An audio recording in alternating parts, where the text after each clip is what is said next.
임종석 실장, 아까 330개의 공공기관에 관한 문건이 없다고 오전에 발언을 하셨는데 정확하게는 지금은 또 있다고 발언하십니다. 왜 왔다 갔다 하세요? 아니요, 제가 왔다 갔다 하는 게 아니죠. 아까 질의하신 의원님의 질문 취지는 330개 기관장의 성향과 개인적인 특이 동향을 다 파악한 문건을 가지고 있지 않느냐고 저희에게 질문을 했기 때문에 원천적으로 그런 건 작성한 바도 없고 존재하지 않는다고 말씀을 드린 것이죠. 그 조국 수석은 아까 특감반의 업무 대상이다 라고 이야기하고 그것에 대해서 정상적인 업무 범위 아니다 이렇게 얘기를 했어요. 내가 오전 속기록 들고 있습니다. 그랬더니 옆에서 말을 막으면서 임종석 실장이 그런 자료 존재하지 않는다 그랬습니다. 또 지금은 다시 그런 자료가 존재한다고 하는데 그럼 지금 자료가 존재하는 것은 330개 기관에 대한 인사 명단이라는 겁니까? 인사 상황에 대한 정리는 당연히 인사수석실에 되어 있을 그럼 것입니다. 아까 왜 조국 수석은 맨 처음에 있다 그럽니까? 그것도 지금 실장님과 제가 같은 취지의 드리고 싶은 답변입니다. 말씀은 일단 330개 기관에 대한 그 자료를 제출해 주시고요. 지금 오늘 하루 종일 보면 말이 왔다 갔다 해요. 왔다 갔다. 330개 기관에 대해서 조국 수석은 있다고 대답하는데 임종석 실장은 없다고 하고. 그리고 뭐 불기소 이유서하고 판결문을 봤다 했다 안 봤다 했다. 그 우영근 대사 금품 수수 과정에 대한 문제 말씀드리겠습니다. 이 사건이 불기소 처분되었음을 알았다고 말씀드렸습니다. 그래서 질문할 때 불기소 처분서를 봤냐 그랬을 때 그 시점에는 그 서류를 보지 못했다. 그 후에 법무부를 통해서 들었다라고 했습니다.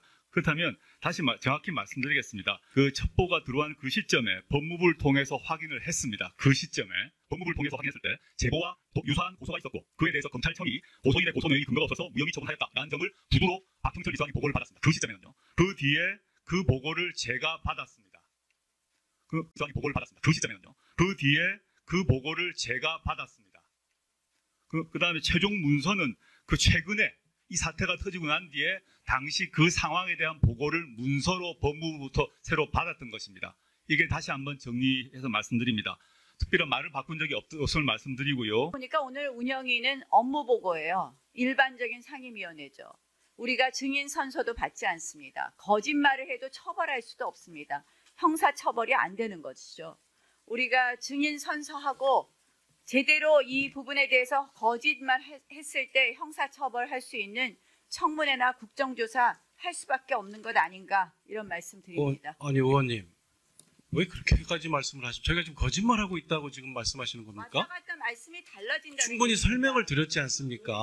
아니 조국 수석 아까도 불기소 이유서하고 판결에 대해서도 왔다 갔다 합니다.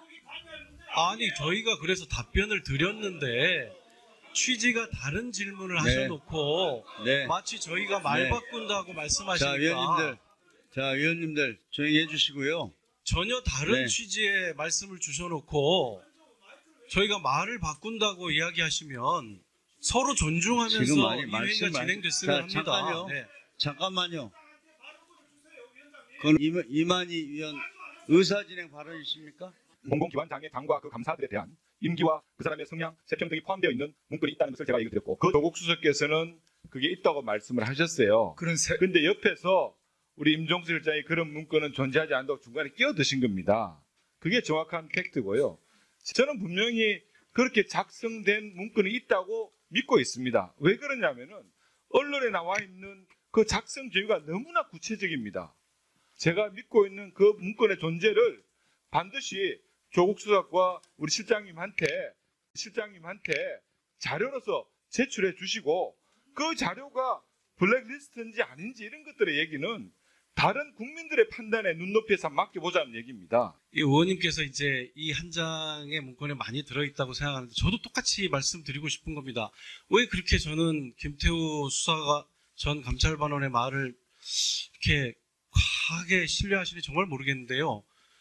환경공단 외에는 특별한 동요나 반발 없이 사태 등 진행 중 이렇게 돼 있지 않습니까? 그런데 그 밑에 국립공원관리공단, 환경산업기술원, 수도권 매립지 관리공사 한 명도 사퇴한 사람이 없습니다. 전부 다 임기를 마치거나 넘기고 나갔어요. 그러니까 김태우 전 감찰반원이 올린 저 내용 자체가 저 한 페이지 문건에 엉터리라는 걸 너무나 저는 선명하게 보여주고 있는데 왜 이렇게 저희들 말은 잘 안 믿어주고 그러시는지 정말 답답합니다. 예. 네. 저희들이 또 불찰도 네. 있고 실수도 있고 아마 관리 책임도 있고 여러 가지 있을 것입니다. 그런 부분에 대해서 좀 지적해 주신 그건 저희가 따갑게 받겠습니다. 그런데 내용이 바로 맞질 않지 않습니까? 네. 자, 그렇게 해주시고요. 다음 조국 수석. 예. 네, 압축적으로 답변해 주십시오. 예. 네. 네, 압축적으로 답변하십시오.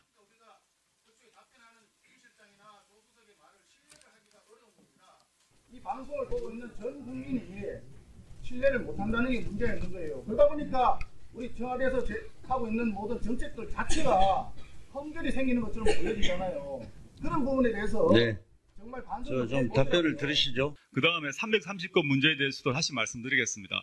제가 그런 문건이 없다고 한 것은 뭐냐면 이 330건 관련해서 저희가 지시하거나 보고하거나 이런 적이 없다는 것입니다. 그런 문건의 존재에 대해서는 제가 보지 못했기 때문에 제가 존재하는지 자체를 제가 알 수가 없습니다. 그렇지만 저의 답변은 지시하거나 보고받은 적이 없다는 것이고 이런 현황 파악을 어디선가 했다면 그 자체에 대해서는 제가 알지 못하는 바다. 거짓말을 해도 처벌할 수도 없습니다. 형사 처벌이 안 되는 것이죠. 지금 오늘 하루 종일 보면 말이 왔다 갔다 해요. 왔다 갔다. 우리가 증인 선서하고 제대로 이 부분에 대해서 거짓말 했을 때 형사 처벌할 수 있는 청문회나 국정조사 할 수밖에 없는 것 아닌가. 제1야당의 원내대표가 이 본인의 생각을 말씀하신 겁니다. 지금 말이 왔다 갔다 하니까 국정조사로 갈 수밖에 없다. 국정조사가 가고 안 가고는 국회 고유 권한입니다. 여야가 합의해서 가고 안 가고는 국회의원이 입법부가 결정할 문제인데 그 말에 중간에 발언권도 맞지 않고 갑자기 끼어들어가지고 우리가 뭘 바꿨느냐 이런 식으로 발끈했단 말이에요. 저는 이 청와대가 무능할 뿐만 아니라 굉장히 오만하다. 저는 그거 느낌을 받았습니다. 임종석 실장님 오만하셔도 좋아요. 오만하시고 건방지셔도 좋은데 나라 경제 살리고 국민들 평안하게 해주시면 제가 임 실장님 제한테 큰 절도 올리겠습니다. 지금 다 보고 있는데 국회 야당 원내대표한테 그렇게 오만한 태도를 보이시는 것에 대해서는 우리 위원장님께서 주의를 주셔야 된다. 저는 그렇게 생각합니다. 어떻게 이렇게 일방